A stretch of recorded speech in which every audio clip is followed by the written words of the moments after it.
A full head of hair is a luxury of youth, and hair loss and baldness are often an inescapable truth among men and women alike as the years progress. But while science has not found a way to reverse time, it has thankfully developed ways to reverse its effects.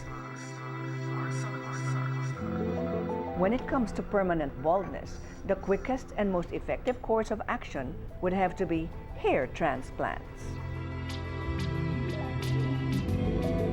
Simply put, a hair transplant is a procedure where hair follicles from hair loss resistant areas of the scalp are harvested and transplanted into bald spots.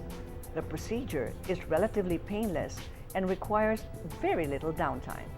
Best of all, when properly done, the procedure results in an absolutely natural looking full head of hair, instantly restoring one's youthful appearance. Marc Medic, headed by Dr. Teresa Marie Reyes Cacas, is an internationally accredited clinic that offers specialized yet affordable hair transplants for its clients. You've heard the expression, your head of hair. And that means you must keep it intact and nurture it and keep it healthy. So we're going to get tips from Dr. Therese.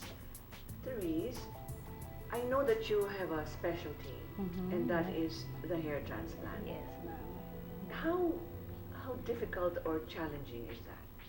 Oh, actually, with the hair transplant, I think the most difficult part would be to build a team. Yeah, because it involves very tedious work, and the team has to be, they should have lots of patience because it's a whole day's work and it's a very tedious work. So it's meticulous? Very meticulous. You need and to have a very very tedious. fine hand? Very fine hands, very talented hands, Yes. and good eyes. Because That's it's very small, right? Okay, so how does that work? It's like planting rice? Something like that, yes. Okay. Something very similar to that. We actually get the hair, the good hair from the back and the sides of As the in scalp. here, below. Yes, yes. 'Cause Why for is most- good hair here? Why is it considered good hair? Because most men, and actually for some women, the hair at the back and at the sides is retained even if they get totally bald.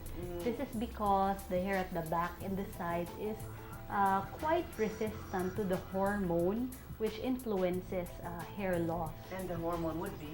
The name of the hormone is DHT or dihydrotestosterone. So this is a byproduct of the male hormone, testosterone. That's why balding is also usually more commonly seen in males.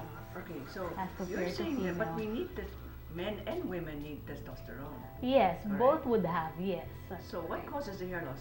A depletion of testosterone? Actually, it's for men, it's actually the genetic sensitivity to the hormone, which they inherited from their parents or grandparents or somebody from the family. So it's a So it's more of the sensitivity to the sensitivity, hormone. right? Yes, it's more of the Okay. sensitivity. Most men would always have normal levels, but the sensitivity to the hormone differs. So for some men, and the sensitivity is like genetically inherited. I see. But for women, it's more complicated. It's not just the hormone. Okay. It's actually different factors. Okay, what are Factors such as, again, the number one would be genetic susceptibility, external factors like oxidative stress, stressful Okay. conditions. That's these? Like why abusing the hair, yes, loading something it like with that. chemicals, Right, correct. and yes, then maybe correct. also tying it, right? Yes, right. Traction. There's also a thing called traction alopecia, like for African American blacks, where they tie their hair really tight, and then after a while they notice some bald spots in their scalp.